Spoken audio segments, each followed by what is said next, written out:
Guys, welcome back to my YouTube channel. So ഇന്ന് ഒരു day in my life video ആണ്. അപ്പോൾ രാവിലെ ഞാൻ ജസ്റ്റ് ഒന്ന് പുറത്തോട്ടൊക്കെ ഇറങ്ങി പയ്യെ നടക്കാമെന്ന് കരുതി. ആക്ച്വലി നടക്കുമ്പം വലിയ കുഴപ്പമില്ല, പക്ഷേ സൈഡിലോട്ട് ഇങ്ങനെ ട്വിസ്റ്റ് ചെയ്യാനുള്ള ടെൻഡൻസി ഉണ്ട്. പിന്നെ ഒത്തിരി നേരം ഇങ്ങനെ നിൽക്കാൻ പറ്റത്തില്ല, ഓൾറെഡി കാലിന് നീരുണ്ട്. അപ്പോൾ ഒന്നും കൂടെ നിൽക്കുകയാണെന്നുണ്ടെങ്കിൽ നീര് കൂടും. നീര് കൂടുമെന്ന് എഴുതിയിട്ട് നമുക്ക് നടക്കാതിരിക്കാൻ പറ്റത്തില്ലല്ലോ. സോ ഇന്ന് ശിവരാത്രിയാണ്. നമ്മൾ എല്ലാ വട്ടം ആഘോഷിക്കുന്ന പോലെ ഈ വട്ടം അങ്ങനെ ആഘോഷിക്കുന്നതൊന്നുമില്ല. അപ്പോൾ ഇതാണ് ഗായ്സ് മിട്ടു. ഇപ്പം നമ്മൾ തൊടുകയാണെന്നുണ്ടെങ്കിൽ അല്ലെന്നുണ്ടെങ്കിൽ അടുത്തൊക്കെ ചെല്ലുവാണെന്നുണ്ടെങ്കിൽ അവന് ഭയങ്കര പേടിയാണ്. ഇതിലും പേടിയാണ് ബ്ലാക്കിക്ക്. പക്ഷെ എല്ലാവിധ കുരുത്തകേടും അവന്റെ കയ്യിലുണ്ട്. ഇപ്പൊ നിദ്രയിലാണ്, അതുകൊണ്ടാണ് ഈ പാവത്താനെ പോലെ കിടക്കുന്നത്. ഇനി ഞാൻ നമ്മുടെ സ്വന്തം പ്രോപ്പർട്ടീസിനെ കാണിച്ചു തരാം. രണ്ടാളും നോക്കിക്കൊണ്ടിരിക്കുകയാണ് എന്നെ. അല്ലു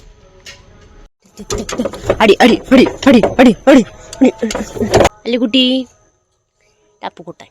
ഇതുണ്ടോ ഗൈസ്, ഇത് ഗുണ്ടുമല്ലിയാണ്. രാമേശ്വരത്ത് നിന്ന് കുഞ്ഞ വാങ്ങിയതാണ്. കുറെ കമ്പ് വാങ്ങിയിട്ടുണ്ടായിരുന്നു. സാധാ മുല്ല പോലൊന്നും അല്ല, ഭയങ്കര മണമാണ് ഇതിന്. നമ്മുടെ വീട്ടിൽ കുറെ ഇൻഡോർ പ്ലാന്റ്സ് ഒക്കെ ഉണ്ട്. ഭയങ്കര വെയിലടിക്കുന്നത് കൊണ്ട് എല്ലാം ഉണങ്ങിക്കരിഞ്ഞൊക്കെ നിൽക്കുകയാണ്. ഇപ്പൊ നിങ്ങൾ ഇതൊക്കെ ഞാനാ നോക്കുന്നതെന്ന്. പക്ഷേ ഞാനല്ല, എനിക്ക് ഇതിനകത്തോട്ട് വലിയ ഇൻട്രസ്റ്റ് ഒന്നുമില്ല. ഇതെല്ലാം നോക്കുന്നത് എടുക്കുന്നത് എല്ലാം അമ്മയാണ്. ഇതിന്റെ ഒരു പേര് എനിക്ക് കറക്റ്റ് ആയിട്ട് പറഞ്ഞിടാൻ അറിയത്തില്ല. എന്തായാലും മണി പ്ലാന്റ് ഉണ്ട്, സ്പൈഡർ പ്ലാന്റ് ഉണ്ട്, സ്നേക്ക് പ്ലാന്റ് ഒക്കെ ഉണ്ട്. പിന്നെ നമ്മുടെ വീട്ടില് താമര ഉണ്ട്. താമര ഇതുണ്ടോ മുട്ട് പിടിച്ചിരിക്കുന്നത്. അതേപോലെ തന്നെ നമ്മുടെ ബാക്ക് സൈഡ്, വീടിന്റെ ബാക്ക് സൈഡിലും താമര വെച്ചിട്ടുണ്ട്. പിന്നെ ഇതിന്റെ ഫ്രണ്ടില് പപ്പായ നട്ടിട്ടുണ്ടായിരുന്നു. അതിനെന്തോ കേട് പറ്റിയിട്ടത് വെട്ടിക്കളഞ്ഞ്. പിന്നെ ദേ ഈ ഒരു സൈഡിലാണ് വീണ്ടും പപ്പായ നട്ടത്.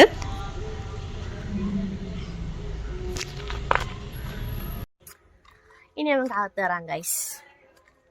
ഇതമ്മ പപ്പയ്ക്ക് ശിവരാത്രിക്ക് വാങ്ങിക്കൊടുത്ത ഷർട്ടാണ്. പക്ഷെ അത് കുറച്ച് സൈസ് വലുതായി പോയി. അങ്ങനെ നമ്മൾ റിട്ടേൺ അടിച്ചു. എനിക്ക് ഹൈപ്പോ കാൽസ്യമൊക്കെ ആയതുകൊണ്ട് ഞാൻ മിക്ക ദിവസവും റാഗി പുട്ടാണ് കഴിക്കുന്നത്.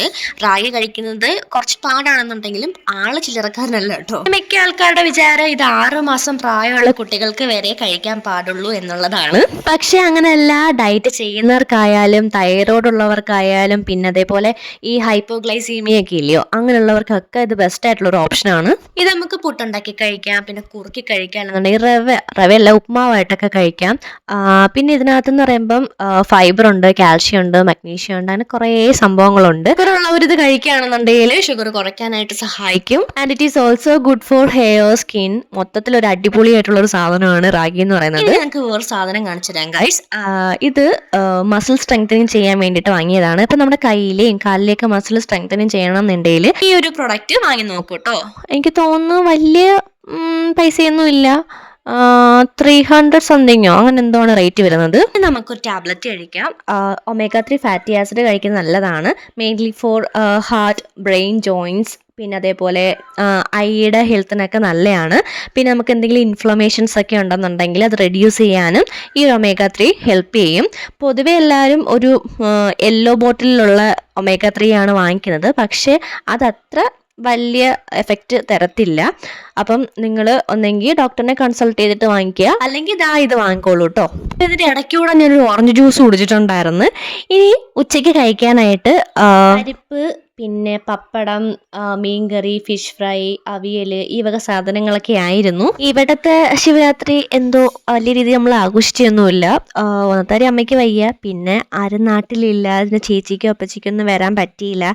മൊത്തത്തിൽ ഒരു ബോറ് പിടിച്ച ഒരു ശിവരാത്രി ആയിരുന്നു ഈ വട്ടത്തത്. വൈകിട്ട് അമ്മമ്മ വന്നിട്ടുണ്ടായിരുന്നു. അപ്പം നമ്മുടെ വീടിന്റെ മേലത്തെ റോഡിൽ കൂടെ ആണ് ഘോഷയാത്ര പോകുന്നത്. അപ്പം നമ്മളത് കാണാനായിട്ട് പോവാണ് ഗൈസ്.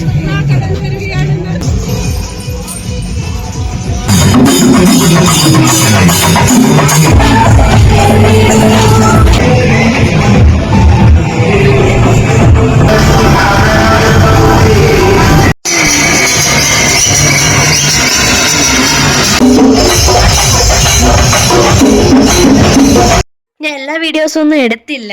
എടുത്ത കുറച്ച് ക്ലിപ്സ് ഒക്കെയാണ് ഞാൻ ആഡ് ചെയ്തേക്കുന്നത്. ഇപ്പം നമ്മൾ അമ്മമ്മയെ കൊണ്ടാക്കാനായിട്ട് കുഞ്ഞയുടെ വീട്ടിലോട്ട് പോവുകയാണ്. പോകുന്ന വഴിക്ക് ഭയങ്കര ബ്ലോക്കൊക്കെ ആയിരുന്നു. പിന്നെ റോഡ് സൈഡിലൊക്കെ ഈ വട്ടം മുതൽ ഇതേപോലെ ചെറിയ ചെറിയ കടകളും ഒക്കെ ഉണ്ടായിരുന്നു. ഘോഷയാത്ര തിരിച്ച് ഉടനെ അമ്പലത്തിലോട്ട് വരും. അപ്പം അത് കാണാൻ വേണ്ടിയിട്ട് വെയിറ്റ് ചെയ്തിരിക്കുന്ന ആൾക്കാരാണ് ഇതെല്ലാം. അങ്ങനെ നമ്മൾ കുഞ്ഞയുടെ വീട്ടിലെത്തി. 10 മിനിറ്റ് ഇരുന്നോളൂ. വീട്ടിൽ പോകുന്ന വഴിക്ക് ഭയങ്കര ബ്ലോക്കായിരുന്നു. അങ്ങനെ ഏതൊക്കെ ഉടുക്കു വഴി കൂടെ ഒക്കെ നമ്മൾ വീട്ടിലെത്തി കഴിഞ്ഞ കഴിഞ്ഞതിന് ശേഷം എന്നാൽ പിന്നെ പോയി ഐസ്ക്രീം കഴിക്കാമെന്ന് കരുതി.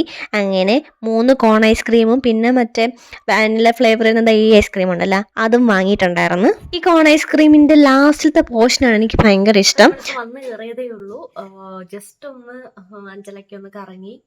അമ്പലത്തിലൊന്നും കയറിയില്ല, കാല് വയ്യാത്തത് കൊണ്ട്. പിന്നെന്താ, പിന്നെ ഈ കഴിക്കുന്ന എടുക്കുന്നൊന്നുമില്ല. ഇപ്പൊ കിടന്നുറങ്ങാൻ പോവാണ്.